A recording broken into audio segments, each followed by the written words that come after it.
హరి ఓం. శ్రీ గురుభ్యో నమః. శ్రీ సర్వేశ్వరానంద సద్గురుదేవాయ నమః. ఈ స్వామివారి బోధామృతంలో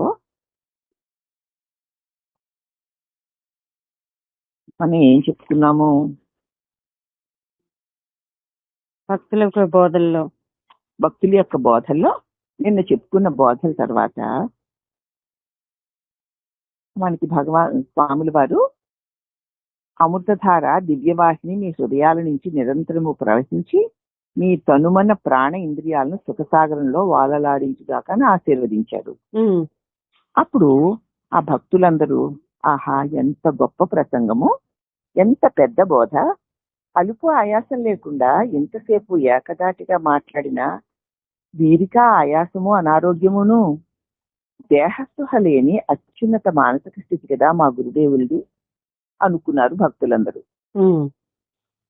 ప్రతి ప్రాణి సుఖాన్ని ఆశిస్తుందని, తన స్వభావమైన సుఖాన్ని పొందాలంటే తన్ను తాను తెలుసుకోవాలని, అందుకు నేనెవడను అన్న జ్ఞాన విచారణ చెయ్యాలని, బ్రహ్మ సత్యము జగన్ మిథ్య అని, సృష్టికి పూర్వం ప్రళయ అనంతరం జగత్తు లేదని, జగత్తు సృష్టింపక ముందు లేదు, లయించిపోయిన తర్వాత కూడా లేదు, ఈ మధ్యకాలంలో మాత్రము ఉన్నట్లు కనిపించే ఈ జగత్తు మిథ్యే అని,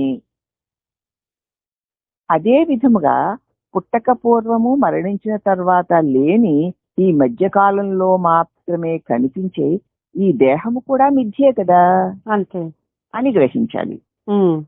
ఈ సృష్టి ఏమో సృష్టి జరగడానికి పూర్వము లేదు, లయించిపోయిన తర్వాత కూడా లేదు, మధ్యకాలంలో కనిపిస్తోంది. అలాగే ఈదుగా మనము ఈ శరీరము పుట్టక పూర్వము లేదు, మరణించిన తర్వాత కూడా లేదు, ఈ మధ్య కాలములో మాత్రమే కాస్త కాలము కనిపించే దేహము కూడా మిథ్యయే కదా అని గ్రహించాలి. బాహ్య విషయాల నుంచి ఇంద్రియాలను మరలించి మనస్సును అంతర్ముఖంగా కావించి ఆత్మగతము చేసి ఆనందానుభూతిని పొందాలని చెప్తూ, ఇంతకాలం ఈ భూమి మీద బతికి సాధించింది ఏమిటా? ఈ దేహము కూడా మిథ్య అని గ్రహించాలి. ముందు గ్రహించాక ఇంకా ఏం చేయాలి? గ్రహించి ఊరుకుంటామా? ఇంకెందుకు విందాం? బాహ్య విషయాల నుంచి ఇంద్రియాలను మరల్చుకో, మనసుని అంతర్ముఖం చేసుకో, ఆత్మని అర్థం చేసుకో, ఆనందానుభూతిని పొందాలి. ఇంతకాలం ఈ భూమి మీద నువ్వు బతికావు, ఏమిటి సాధించావు? మనం అందరం పుట్టి పెరిగాము, భూమి మీద బతుకుతున్నాం, ఏమి సాధించాము? పుట్టాము, పెరిగాము, పెద్దాళ్ళం అయ్యాం, పెళ్లిళ్ళు చేసుకున్నాం, పిల్లల్ని కన్నాం. అవి పశుపక్షాదులు కూడా చేస్తున్నాయి. మరి మానవులకి వాటికి తేడా ఏముంది? అది తెలుసుకోవాలంటే శాశ్వతమైన ఆనందం కావాలి. ఎవరికి కావాలి? నాకు. నేనెవరిని అంటే నేను పంచకోశాలకు అతీతుడను. పంచకోశాలంటే అన్నమయ, ప్రాణమయ, మనోమయ, విజ్ఞానమయ, ఆనందమయ కోశాలు. అన్నమయ కోశం అంటే స్థూల శరీరము, ప్రాణమయ కోశం అంటే ప్రాణం లోపలికి వెళుతూ వస్తుంది, ప్రాణమయ కోశం. మనోమయ కోశం అంటే ఆలోచనలు, విజ్ఞానమయ కోశం అంటే బుద్ధి, గ్రహించు శక్తి, విజ్ఞానమయ. ఆనందమయ కోశము అంటే అన్ని విషయాలు క్షణకాలమాగితే కలిగే ఆనందం. నిద్దట్లో ఆనందం అప్రయత్నంగా వస్తుందమ్మా, కానీ జీవితంలో ఆనందం అనేక సార్లు మనం ఇట్టి ఆనందాన్ని అనుభవిస్తున్నాం. ఎందుకంటే ఆనందమయ కోసం మనకు ఉంది గనక. ఎలా అనుభవిస్తున్నాము? నీవు ఇష్టపడినటువంటి వస్తువు నీకు దొరికిందనుకో, అప్పుడు నువ్వు క్షణకాలం నీ మనస్సు ఆగుతుంది. ఆగినప్పుడు నీ ఆనంద స్వరూపమే ఉప్పొంగుతుంది. దానివల్ల నీకు ఆనందం కలుగుతుంటే నువ్వనుకుంటావు, నేను అనుకున్న వస్తువు నాకు దొరికింది కాబట్టి నేను ఆనందంగా ఉన్నానని అనుకుంటావు. అనుకున్న వస్తువు దొరికిందిలే, ఆనందం ఎక్కడి నుంచి వచ్చింది? నాలోంచే వచ్చింది. ఉంది కాబట్టి వచ్చింది. నీ లోపల లేనిది రాదు కదా. అవును. లేని వస్తువు వచ్చింది, దానివల్ల ఆనందం వచ్చింది అనుకుంటున్నావు. కాదు, నీలో ఉన్న ఆనందమే కాసేపు మనస్సు ఆగేసరికి పొంగింది. పొంగినప్పుడు నీకు ఆనందం కలిగింది. అయితే నువ్వేమో నాకు ఆ వస్తువు రావడం వల్ల ఆనందం కలిగింది అనుకుంటున్నావు. అదే. అలాగే మనం అనుకున్నది జరిగినప్పుడు మనసు ఒకసారి అని ఆగుతుంది. అప్పుడు నీ నిజ ఆనందం శాంతిపూర్వకంగా పొంగుతుంది. క్షణకాలం ఆనందం పట్టలేకపోతున్నాను బాబోయ్ అంటావు. ఎక్కడి నుంచి వచ్చింది? పట్టలేని ఆనందం ఎక్కడి నుంచి పొంగి వచ్చింది? వస్తువా జడం? అదే. అది దానిలో ఆనందం ఎక్కడి నుంచి వస్తుంది? లేదు. వస్తువు నాకు కలిగింది అని నేను అనుకున్నప్పుడు నీకు నీ మనసు కాసేపు ఆగడం చేత నీవు ఆనంద స్వరూపుడివై ఉన్నావు గనక మనసు యొక్క అడ్డు పక్కకి తొలగింది తల్లి. తొలగేసరికి ఆనందం పొందింది. అదే. నువ్వేమో ఈ వస్తువు వల్ల వచ్చింది అనుకుంటున్నావు. ఇటువంటి ఆనందాన్ని మనం చాలాసార్లు అనుభవిస్తూ ఉంటాం మెలకువలో. కానీ అది వస్తువుల వల్ల వచ్చింది అనుకుంటున్నాం. అదే. అనుకోవడమే కోశం అయిపోయింది మనకి. తెలిస్తే కోశాలకు అతీతుడుగా ఉంటాం.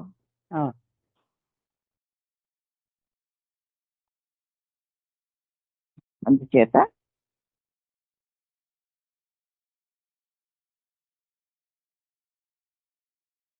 నేను పంచకోశాతీతుడు. ఇప్పుడు పంచకోశాతీతుడు ఎలా ఉంటాడో కనీసం బుద్ధి వరకైనా తెలిసింది కదా.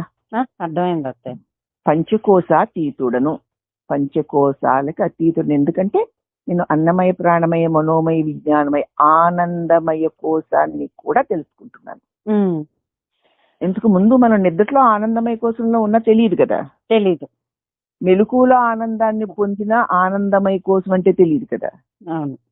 ఇప్పుడు దాన్ని తెలియటే దాన్ని దాటుట. అవునా? అవును. నేను పంచకోశాతీతుడనని, అవస్థాత్రయ సాక్షినని. 3 అవస్థలు వచ్చి వెళుతుంటే నేను వెళ్లకుండా నిన్న అలా జరిగింది, ఇవాళ ఎలా జరుగుతుంది, రేపు ఎలాగో జరుగుతుంది అంటూ ఉంటాను కదా. అదే మరి నేను సాక్షిగా ఉన్నానా, వచ్చి వెళుతున్నాయి కాబట్టి అవస్థాత్రయ సాక్షినని,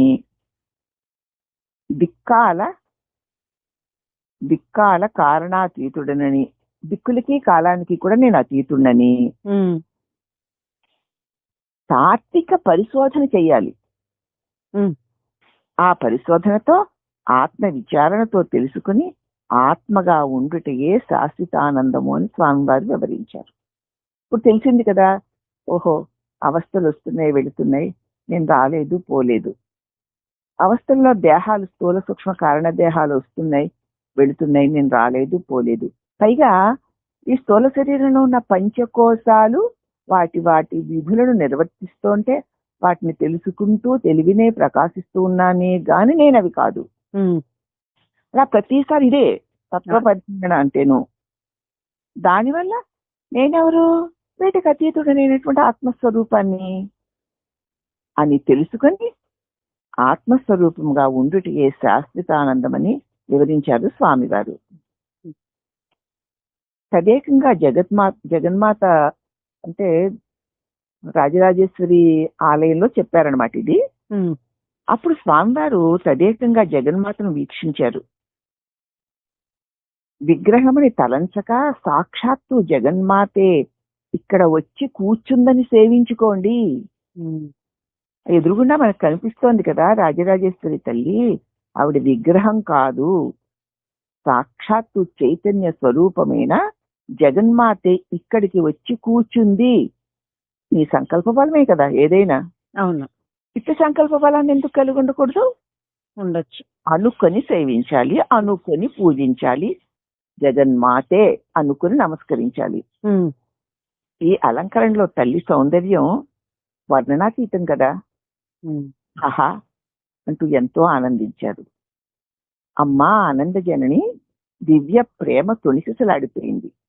వారి కంఠం సాక్షాత్తు ఆ తల్లిని దర్శిస్తున్నట్లుగా ఉంది వారి వైఖరి. అమ్మా ఆనందజనని అనేసరికి ఆయనలో నుంచి దివ్య ప్రేమ తొణికిసలాడింది. ఆయన కంఠంలో సాక్షాత్తు ఆ తల్లే ఉన్నట్లు అనిపించింది. గురు రూపమున రమ్ము భక్తి పరతన్ గొల్తును సదా నీదు పాదరజం బౌదలదాల్చి తావక కృపన్ తత్వం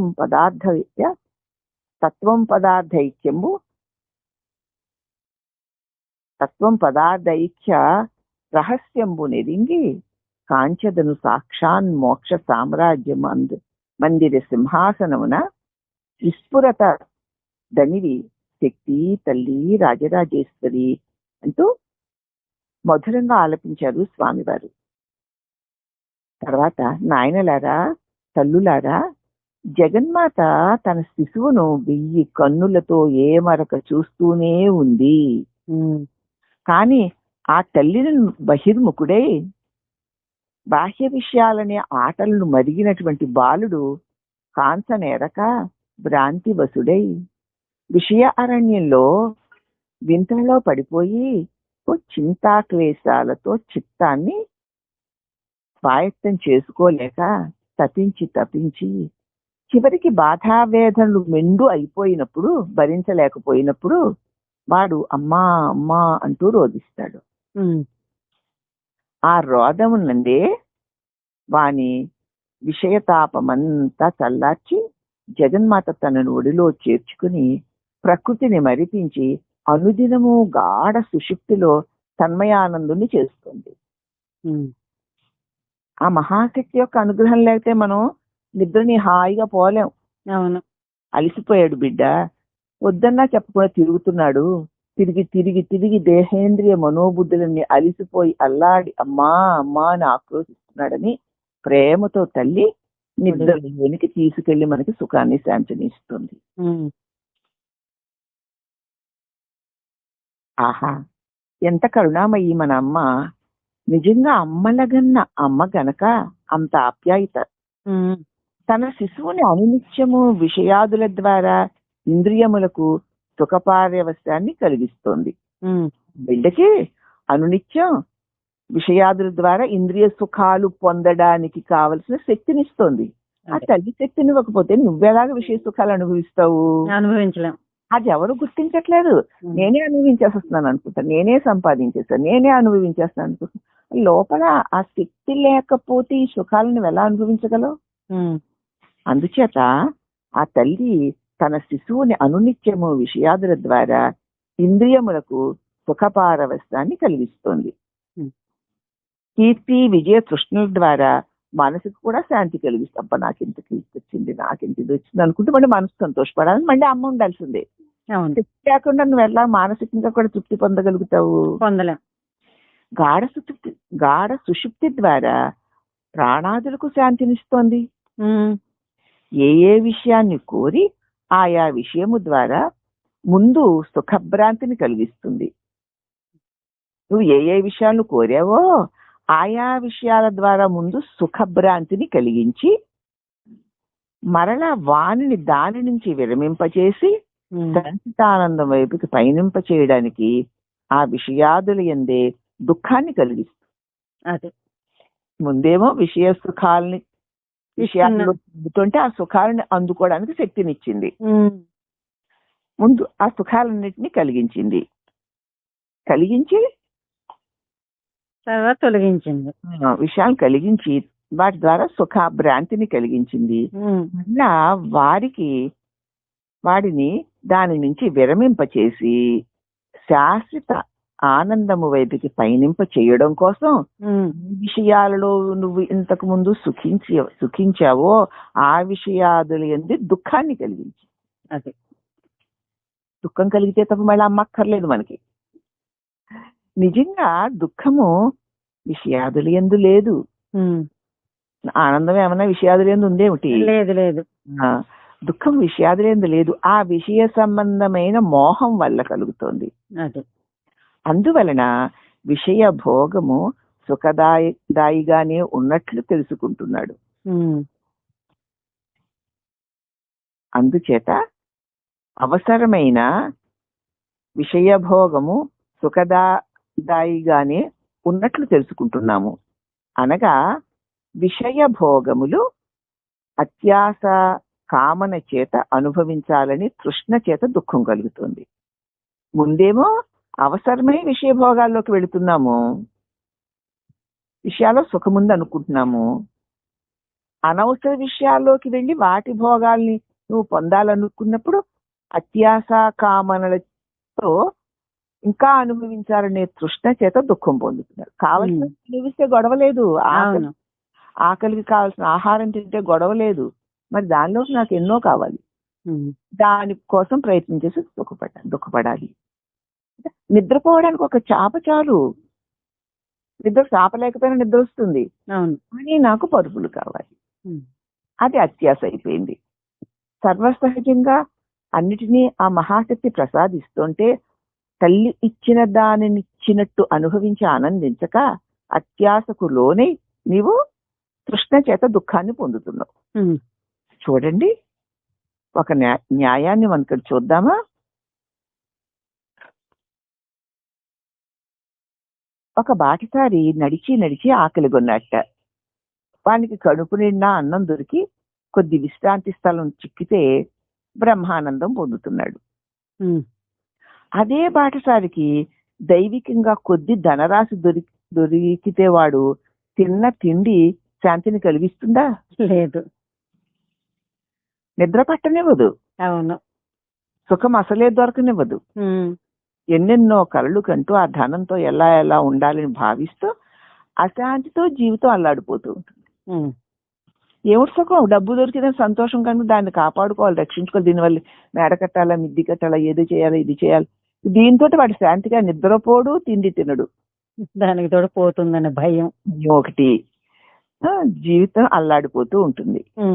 నాకుననే మన జీవిత యాత్రలో అలసటగొన్న మనకి ఆ తల్లి ఆయా కాలమున ఆయా దేశముల ఆయా వస్తుద్రవ్యాలను ప్రారబ్ధ రూప భోగ రూపం ద్వారా ఆయా ప్రాణికి అందిస్తూనే ఉంది. మనందరినీ ఎవరిని తల్లి పుట్టించిన తల్లి ఎవరిని వదలడం లేదు. అవును, ఆయా కాలాల్లో ఆయా దేశాల్లో ఆయా వస్తువుల్ని ద్రవ్యాలని ఎవరి ప్రారంధానికి తగినట్లుగా వారికి అందిస్తూనే ఉంది. దాన్ని అనుభవిస్తూ తృప్తిగా జీవించవచ్చు కదా.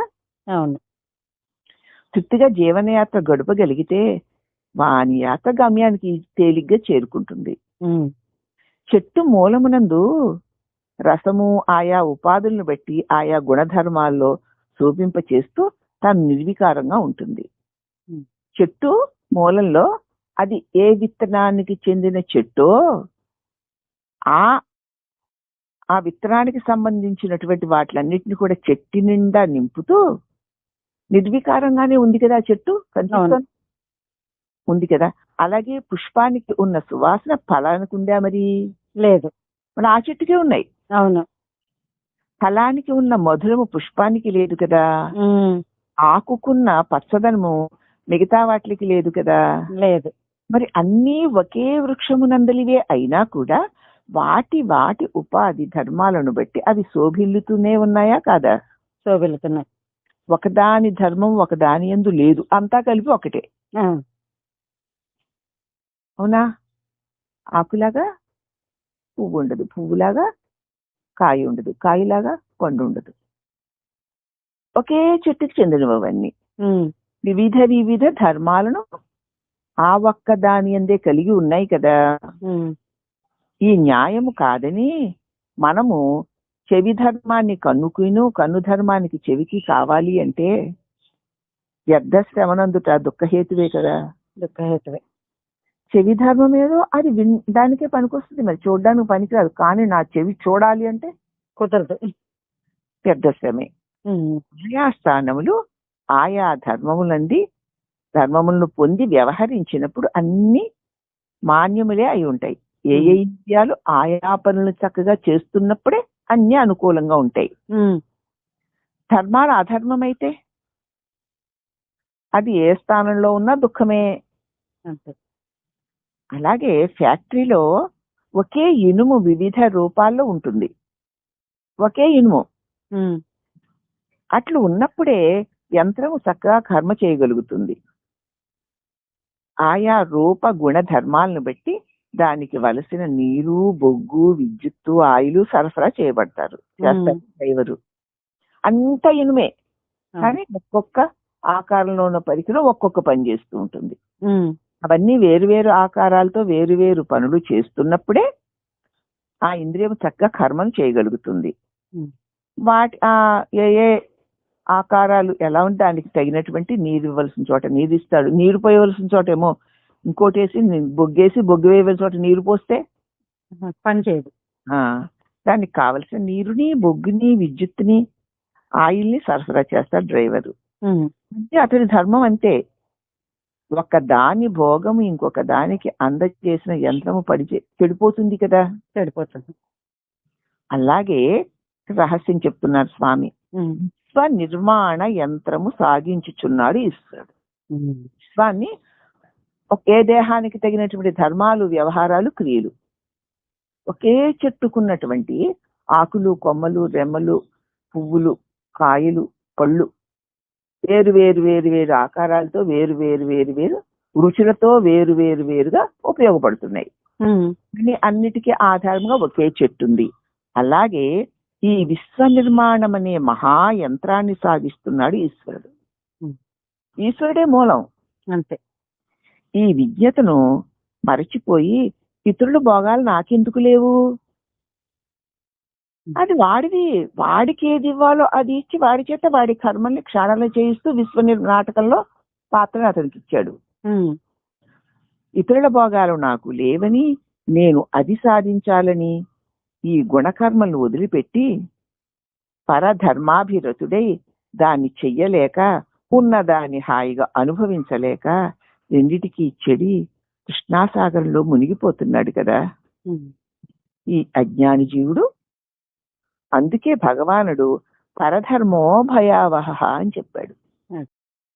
కాబట్టి పరధర్మాభిరతుడై దాన్ని చెయ్యలేక, ఇతరులకున్న భోగాలు నాకు లేవని, నేను ఇది సాధించాలని తన గుణకర్మల్ని వదిలేసి, తనకి ఏ గుణాలకి తగిన కర్మల్ని ఈశ్వరుడు ఇచ్చాడో దాన్ని వదిలేసి పరధర్మాభిరతుడై దానిని చెయ్యలేక, ఉన్నదానిని అనుభవించలేక రెండిటికి చెడి కృష్ణాసాగరంలో మునిగిపోతున్నాడు జీవుడు. అందుకే భగవానుడు భగవద్గీతలో పరధర్మో భయావహ అని చెప్తున్నాడు. కాబట్టి ఈ రోజు చెప్పినటువంటి బోధలో సారాన్ని జాగ్రత్తగా ఏకాగ్రతగా విని మనం ఈశ్వరుడు ఎలా ఉంచితే అల్లాగున వ్యవహారం చేస్తూ ఈశ్వరార్పణ బుద్ధితో జీవిస్తే జన్మ ఆనందమయంగా దుఃఖరహితంగా సాగుతుందని స్వామివారు ఈ రోజు మనకి బోధ చేశారు. శ్రీ సర్వేశ్వరానంద స్వాముల వారికి అనేక అనేక వందనములు. హరి ఓం నమః.